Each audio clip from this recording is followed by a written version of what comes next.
Continuamos con las conferencias y os presento a mi buen amigo Amador Caballero, investigador del Departamento de Electrocerámica del Instituto de Cerámica y Vidrio del Consejo de Investigación, y nos va a hablar sobre las cerámicas funcionales, nuevas tecnologías y sostenibilidad.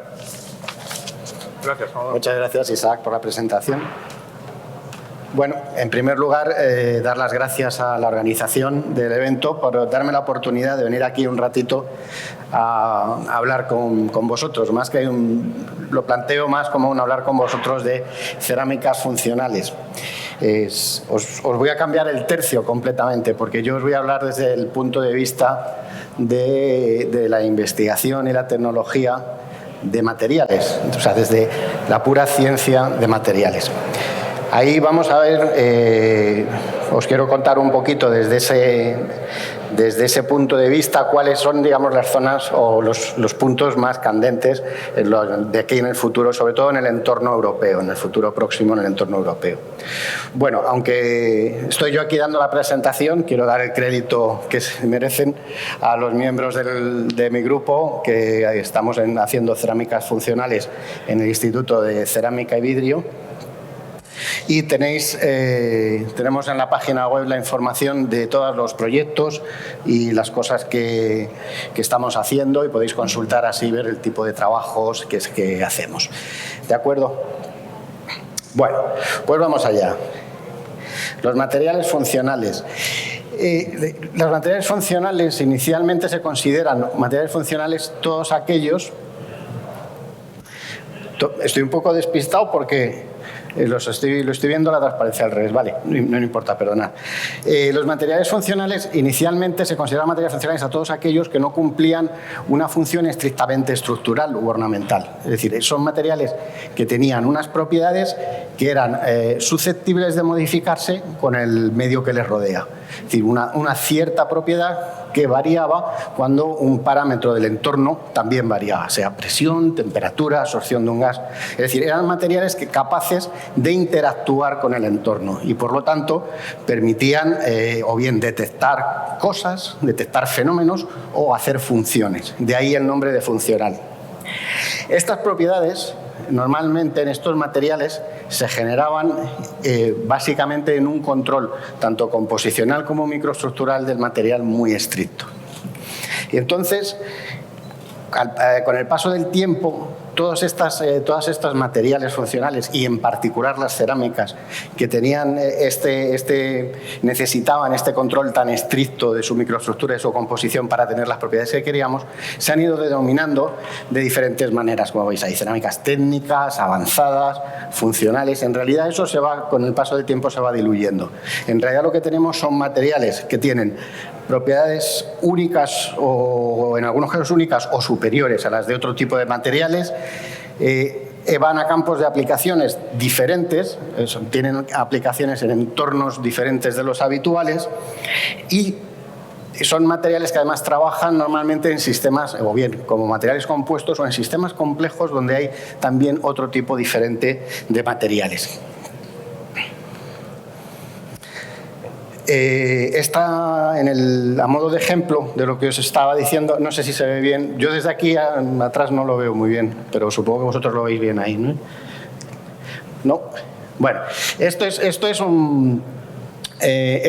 justo antes, prepandemia, es un informe que salió en el boletín americano de la Sociedad Americana de Cerámica, hablando precisamente de las cerámicas que de cara al futuro, de lo que llamaban, que es lo que... Veis ahí lo que llamaban las cerámicas avanzadas / técnicas. Y sin embargo, si veis en la tabla, la segunda celda, que es la de Electroceramics, esas son las cerámicas funcionales de toda la vida, digamos las más clásicas de todas, porque son las que tienen propiedades eléctricas y magnéticas. Y curiosamente las agrupan todas ya, digamos, olvidándose un poco de esa distinción entre avanzadas, técnicas y funcionales, y las agrupan por los diferentes campos de aplicación o usuarios finales y por el tipo de propiedades, digamos, por grupos de propiedades que tienen los diferentes tipos de cerámicas. Bueno, esta esta transparencia podía haber prescindido de ella porque es también justo prepandemia, entonces, como os podéis imaginar, todos los datos económicos y todo eso no sirven para nada. Pero me es útil para que veáis en los colores. ¿Tengo aquí un puntero? No. Bueno, es una pena. Si os fijáis, lo que sí que quiero que veáis es en los campos de aplicación en los que aparecen las cerámicas. Arriba está la gráfica referida al mercado a China, o sea, lo que produce China, abajo Estados Unidos. Y si os fijáis, en ambos casos, las cerámicas que más van creciendo en cuanto a aplicación y el tipo de cerámica son aquellas que se utilizan para aplicaciones, para componentes electrónicos, para aplicaciones eléctricas y para aplicaciones, fijaos en el queso que os he puesto aquí, que entre eléctricas, electrónicas y de automoción es prácticamente tres cuartas partes de todas esas cerámicas. Y la expectativa de crecimiento en ese campo digamos, sigue siendo buena. Siguen los números económicos, pues probablemente ya no, estas previsiones ya estarán destrozadas, pero sí que la tendencia del mercado es la misma. ¿Qué es lo que pasa? Que en realidad las cerámicas funcionales ya las tenemos, en realidad son cerámicas diferentes, ya las tenemos las tenemos extendidas en todo nuestro entorno, en todos los campos de nuestro entorno relevantes. Y en todas ellas hay algunas tecnologías en las que estos componentes son esenciales, algunas tecnologías que dependen de estos componentes. Por otra parte, también hay otros materiales que están en la línea de salida de muchas tecnologías emergentes. Están ahí en un proceso, en tecnologías que todavía no están desarrolladas, todavía no se han asentado, están en ello, donde hay un montón de cerámicas funcionales que tienen probablemente la llave o parte de la respuesta para que esa tecnología salga. Y sí que ha aparecido un aspecto nuevo muy importante en estos últimos tiempos, que está relacionado con las demandas de sostenibilidad y los pasos que parece que desde la Unión Europea se intentan dar hacia una reindustrialización parcial en algunos sectores. Entonces, estas dos cosas están relacionadas porque la reindustrialización en Europa implica unos requisitos de sostenibilidad muy potentes sobre algunos grupos de materiales que presentan problemas desde el punto de vista de sus materias primas y sus procesamientos. Bueno, un ejemplo de tecnologías actuales que están ya implantadas desde hace tiempo, donde el componente de la cerámica funcional es imprescindible y fue el punto clave. Esta es la tecnología de los condensadores cerámicos multicapa. Esta tecnología fue la que permitió miniaturizar los componentes electrónicos. Hasta que no se desarrolló este componente, no se pudieron empezar a fabricar ordenadores portátiles. El problema que había es que, aunque se pudieran fabricar los circuitos integrados muy chiquititos, la electrónica de control era muchísimo más grande, ocupaba 100 veces más sitio que el propio integrado. Entonces, la manera para trabajar, o sea, digamos, la manera en la que había que miniaturizar era trabajar no sobre el chip, sino sobre la electrónica de control, sobre los componentes que estaban fuera. El último componente que se consiguió miniaturizar fueron los condensadores. Los condensadores eran monolitos, como esos que veis ahí azules, enormes, y con valores de capacidad muy pequeños. Entonces eran el factor limitante para miniaturizar y reducir el espacio. Cuando se encuentra una solución, se articula una solución que tiene un componente ingenieril, que es configurar dispositivos que se comporten como condensadores conectados en paralelo para aumentar la capacidad, junto con un desarrollo de un material cerámico que consigue subir 2 órdenes de magnitud la constante dieléctrica, se consigue entonces pasar pues, de unas capacidades, como veis ahí, de 10 a la menos 5, 10 a la menos 4 microfaradios, a los componentes de ahora que tienen hasta 400 microfaradios. ¿De acuerdo? Eso fue lo que permitió minimizar y pasamos de unos condensadores monolíticos como esos azules que veis ahí a los puntitos negros que se ven ahí chiquititos. ¿De acuerdo? Aumentando la capacidad en órdenes de magnitud. Y desde el punto de vista del material, la cerámica funcional que consiguió hacer eso, que consiguió tener valores de constante eléctrica por encima de 1000 y poderse fabricar ese tipo de dispositivos, pues son cerámicas basadas en óxidos de titanato y bario, óxidos de titanato, bario y estroncio, es decir, son perovskitas con soluciones sólidas. Y la tecnología actual es lo que veis aquí. Se tienen capas Hoy en día se tienen capas de media micra de espesor. Fijaos el tipo de microestructura absolutamente controlada, con los tamaños de los cristales muy homogéneos en tamaño, porque luego en composición química presentan gradientes de composición que hacen que las interfaces tengan una composición ligeramente diferente del interior. Y todo eso está cosinterizado con un electrodo metálico, que inicialmente, en las primeras veces que se hacía, era plata-paladio, pero que ahora ya se hace en níquel. ¿Vale? Entonces, la cosinterización del electrodo metálico junto con el cerámico, como os podéis imaginar, fue un proceso, fue también un punto bastante crítico en el desarrollo de esta tecnología. Pero hoy en día es una tecnología completamente establecida e imprescindible. Ocurre lo mismo con los piezoeléctricos cerámicos. Los piezoeléctricos cerámicos es una tecnología completamente establecida y se fabrica. Al principio, os he puesto este ejemplo, os podría haber puesto otro, pero este me parece muy bonito por el tema de la ecografía 3D. Espero que nadie se reconozca ahí y luego me demande por usar su imagen. Pero estos ecógrafos de alta definición se pudieron fabricar a partir de que se desarrolló una tecnología también multicapa, parecida a la anterior de los condensadores, pero esta vez con piezoeléctricos. Piezoeléctricos cerámicos, también con una estructura de capas, que son resonadores en el rango de ultrasonidos. Son transductores que emiten una señal eléctrica de una cierta frecuencia en el rango de ultrasonidos. Ellos son capaces de emitir la señal, detectan el eco y lo que hacen es un mapa de densidad, porque ellos lo que ven es la densidad del medio por la que ha atravesado el ultrasonido. Entonces, esta tecnología completamente establecida también es la misma que llevamos todos en los coches en la inyección electrónica. La inyección electrónica de los motores de combustión de los coches está controlada por un piezoeléctrico de este tipo. Mucho más barato que este, porque no necesita tener las propiedades tan espectaculares que tiene este, pero conceptualmente es la misma tecnología. Bueno, ¿y dónde vamos?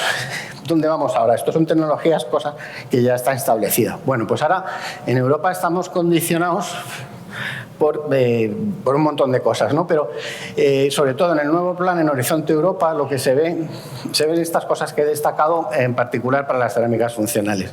Desde el punto de vista de la innovación, es la interacción con la nanotecnología. La nanotecnología se está convirtiendo en una tecnología facilitadora para los materiales cerámicos, ¿de acuerdo? Para nuevas funciones de los materiales cerámicos. Y esto en un entorno en el que los campos de energía y medio ambiente están recibiendo una atención y un impulso tremendo por parte de Europa, y donde lo que se busca es recuperar liderazgo tecnológico en algunos sectores. ¿De acuerdo? Europa ha cedido liderazgo tecnológico y en muchos sectores ahora se está arrepintiendo. Uno de ellos es el automóvil. O sea, en Europa no se fabrican o no se fabricaban baterías, por ejemplo, para abordar el coche eléctrico. Ahora ya sí se fabrican, pero ahora ya la tecnología, digamos, Europa ya no tiene el liderazgo de esa tecnología. ¿De acuerdo? Bueno, problemas que plantea, es lo que os adelantaba antes, es que las cerámicas funcionales hay muchos grupos de materiales que utilizan materias primas críticas. Hablamos de materiales que tienen cobalto, que tienen plomo, que tienen algunos componentes que son, digamos, no nos gusta trabajar con ellos, bien porque son muy caros o bien porque son tóxicos. Tienen un problema, es que como todos los sistemas son muy complejos, los procesos de recuperación y de reciclado prácticamente son inexistentes. Es decir, nada contamina más que tirar un móvil viejo. Porque si no hay manera, tiene un montón de componentes muy caros, algunos de ellos cerámicos muy caros, y no hay manera de recuperarlos. No hay un proceso con que los podamos recuperar. Y luego el procesamiento. En algunos componentes de cerámicas funcionales tienen procesamientos muy complejos que tienen una huella de carbono muy alta. Bien porque son a temperatura muy alta, bien porque requieren una tecnología que es con un consumo de energía intensivo. Bueno, estos son problemas. Y la ciencia que está detrás es básicamente la nanociencia, es decir, las investigaciones que se hacen para desarrollar nanotecnología y para abordar nuevos componentes y nuevas tecnologías es lo que conocemos como nanociencia, que es investigar las propiedades a escala nano en sistemas complejos. Y básicamente se han producido muchos avances tanto en modelización como en el conocimiento científico de interfaces, que es el punto crítico, porque en realidad Cuando hablamos de nano, de propiedades que se generan en la escala nano, es decir, no necesita todo el material ser una nanopartícula. Cuando hablamos de nano, hablamos de materiales que tienen una propiedad que se genera única y exclusivamente por un parámetro microestructural que ocurre a escala nanométrica. Esto es entre 1 y 100 nanómetros. Y la diferencia fundamental es que hay fenómenos que son completamente nuevos y que aparecen simplemente por un factor de escala. Fijaos, para que os hagáis una idea, si cogemos un cubo de 1 metro de lado, tendríamos un área superficial de ese cubo de 6 metros cuadrados. Si el mismo volumen de material lo dividimos en cubos de 1 nanómetro de lado, tendríamos 6.000 kilómetros cuadrados de superficie. Y tendríamos el mismo volumen de material, la misma masa. ¿Qué es lo que sucede? Pues que en un material bulk, donde tenemos en superficie, pues ahí en ese ejemplo son 6 átomos en superficie por cada 10 millones de átomos, pues las propiedades de superficie tienen un papel, bueno, pues limitado en el material, ¿vale? Sin embargo, en el caso de los nanomateriales, tenemos que el 60% de los átomos puede llegar a estar en superficie y tener propiedades propias de una superficie. Es decir, cambia completamente el comportamiento del material, aparecen propiedades nuevas.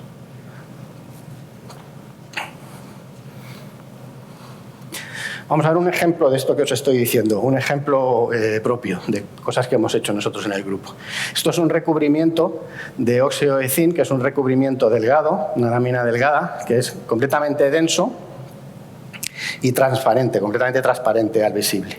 ¿De acuerdo? Y está en un sustrato, como veis, esta imagen de ahí está el sustrato doblado, es un sustrato, porque estos recubrimientos se supone que tienen que tener cierta flexibilidad, porque están trabajados y pensados para utilizarlos sobre sustratos flexibles.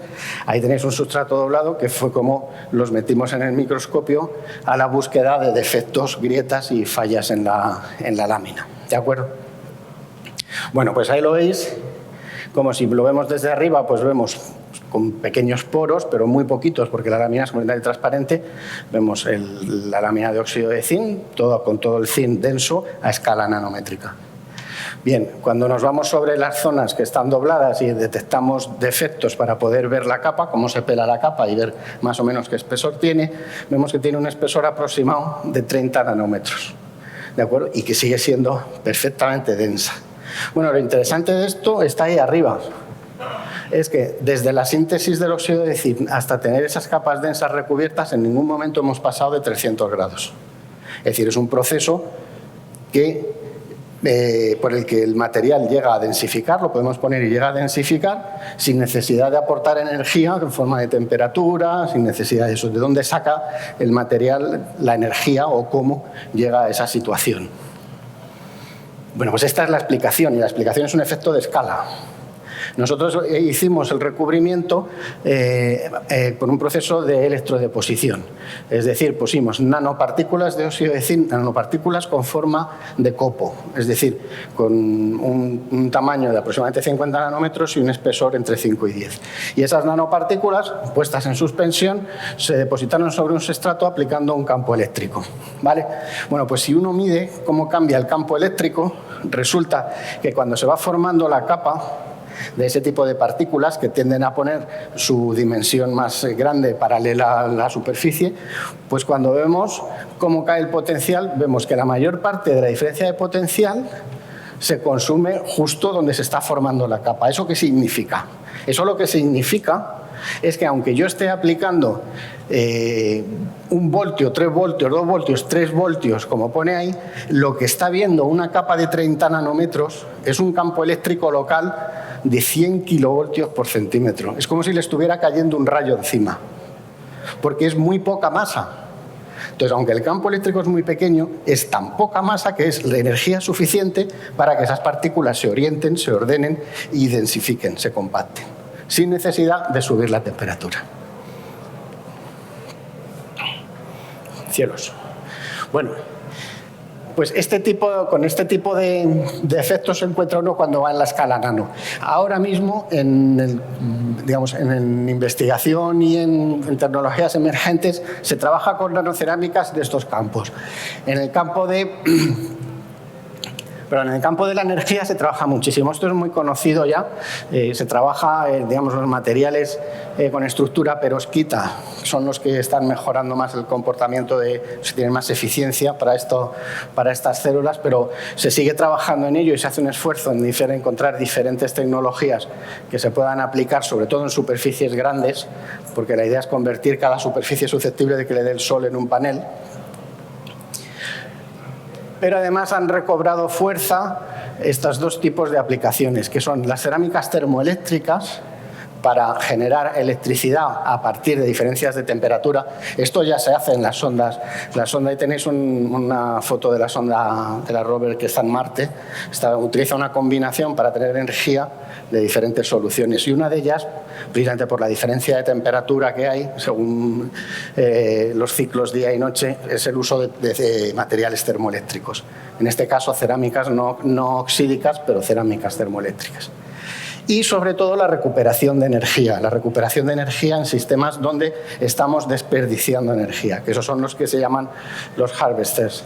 Y estos son básicamente materiales piezoeléctricos, son piezocerámicas. Lo que pasa es que tienen que estar, digamos, tienen que evitar seguir utilizando los piezoeléctricos con plomo. Esto es complejo porque los piezoeléctricos con plomo aún no se han podido sustituir por algo que tenga propiedades equivalentes. Y además tienen que ser compatibles con lo siguiente campo, donde también se está utilizando mucho, que es con la electrónica flexible. En el término de componentes electrónicos, donde está dando más, digamos, donde se está viendo más esfuerzo y se están encontrando más resultados con nanocerámicas, es en el tema de la electrónica flexible. Electrónica flexible significa que hacemos electrónica sobre sustratos que no son inorgánicos, que son poliméricos, y por lo tanto tenemos una temperatura máxima de trabajo para tener el dispositivo. Y la temperatura máxima de trabajo es la que mide el sustrato polimérico. Tenemos que ser capaces, el ejemplo que os ponía del óxido de zinc era un trabajo pensado para este tipo de cosas. ¿De acuerdo? Tenemos que ser capaces de hacer componentes, hacer cosas, estudiar mecanismos y efectos para trabajar a bajas o muy bajas temperaturas. En medio ambiente tenemos varios enfoques. Aquí aparecen las nanocerámicas. Están apareciendo en dos campos muy relevantes ahora mismo, pero siguen teniendo problemas. Están utilizándose para recuperación, para atrapar CO2 y se están utilizando también, probando, sobre todo en la fabricación de pilas, en nueva generación, en nuevas tecnologías de baterías. Y lo que pasa es que hasta ahora, para las baterías para automoción, no hay una alternativa todavía razonable que nos libere del cobalto o del litio, o al menos de uno de los dos, sino de los dos. Sí que hay soluciones para baterías que no son móviles, o sea, que son fijas en un sitio, son baterías que pueden ser más pesadas y entonces sí que hay alternativas, pero en dispositivos móviles no las hay. Y luego un tema donde se está trabajando muchísimo ahora mismo, que es en los fotocatalizadores. Porque estos sistemas utilizan nanopartículas cerámicas, nanopartículas de óxidos más o menos complejas, y los utilizan para dos efectos básicamente. Unos son la descontaminación, tanto de gases, la limpieza de gases como de aguas, y el otro es para intervenir en los procesos de hidrólisis para generar hidrógeno verde. ¿Vale? Y en este campo hay una serie de óxidos que son fotosensibles en los que se está trabajando en ellos para incorporarlos. En principio se puede trabajar como nanopartículas, queda un poco alejado de lo que nosotros entendemos como materiales, pero se pueden utilizar también como recubrimientos si vamos superando los problemas que esto genera. Porque básicamente en estos materiales hay que preservar la superficie activa en contacto con el medio, y eso, cuando uno hace un recubrimiento, normalmente es bastante difícil conseguir eso. Pero se trabaja mucho en ello, y hay bastantes, en los últimos años ha habido bastantes mejoras también en esta aplicación. Fijaos, una cosa importante también, la sostenibilidad. Si trabajamos mucho con nanopartículas, vamos a tener un problema con las propias nanopartículas. Entonces, también se trabaja en los procesos de descontaminación de aguas, es una parte muy importante, la liberación de nanopartículas de las aguas. De las aguas que hemos utilizado, bien aguas residuales o aguas industriales, aguas de todo tipo. Y entonces ahí hay trabajos, este os presento un trabajo que hemos hecho nosotros, pero que está en línea con muchas cosas que se están haciendo, que es en el desarrollo de filtros, de estructuras que permitan atrapar nanopartículas. En este caso nosotros desarrollamos una estructura, como veis, porosa, que está basada en óxido de zinc, sobre la cual utilizamos un péptido que era susceptible de unirse a óxido de zinc y a óxido de titanio y conseguimos atrapar todas las partículas de óxido de titanio en una suspensión de nanopartículas que habíamos separado en laboratorio. Esto está publicado, lo podéis consultar los datos y está publicado en la literatura, o sea que no hay nada. Pero el trabajo, con esto lo que os quiero decir es que todos este tipo de trabajos, incluso utilizando nanopartículas, que a veces nos parece que está muy alejado de lo que sería un material en el sentido clásico, son ahora mismo objeto, digamos, de foco, de estudio y sobre todo de apuesta dentro, al menos en el entorno europeo. Bueno. Me he quedado sin tiempo ya, así que de las bionanocerámicas solo deciros una cosa, que es que estos materiales, además, que cada vez van a ser más importantes, pues están relacionados precisamente, bueno, pues, con el envejecimiento de la población. Cada vez este tipo de materiales van a ser más importantes y además abren el paso a la medicina personalizada. Y estos materiales se van a beneficiar mucho de las tecnologías de fabricación aditivas, porque pueden fabricar piezas individuales con características individualizadas en este caso sería para cada paciente. Y el último campo en el que las nanopartículas cerámicas están siendo objeto también de estudios y de proyectos bastante potentes es en los tratamientos de diagnosis y terapias de cáncer, porque las nanopartículas corresponden, las nanopartículas agrupadas de este tipo de materiales bien encapsuladas y modificadas pueden dirigirse y concentrarse en los tumores y liberar fármacos o detectarlos, ¿vale? Que es tan importante es una cosa como otra. Bien. Nada más, para terminar, que me he pasado ya, perdón, algunas consideraciones. Fundamentalmente, lo que os he puesto ahí es que las cerámicas se han convertido en un aspecto crítico y transversal en el desarrollo de varias tecnologías emergentes en las que ahora mismo se tiene puesto el punto de mira. Los nuevos materiales funcionales, y eso incluye a las cerámicas, son esencialmente materiales compuestos. Ya es raro que se encuentren las propiedades y las respuestas a las aplicaciones con un único tipo de material. En general, además, el diseño de estos materiales debe ser integral. O sea, como las aplicaciones son complejas y tenemos tantos requisitos de sostenibilidad sobre el proceso, hay que abordar todo como un todo. No tiene mucho sentido encontrar un material estupendo que luego no hay manera de procesar correctamente. Es decir, el problema tiene que abordarse de manera colectiva. Y luego la supresión de materias primas críticas y la recuperación de componentes, por supuesto, en este tipo de aplicaciones, eso es una prioridad ahora mismo inexcusable por parte en general, no ya solo de Europa, sino yo creo que de toda la humanidad, porque estamos llenando de basura electrónica de todo el planeta que no sabemos qué hacer con ella.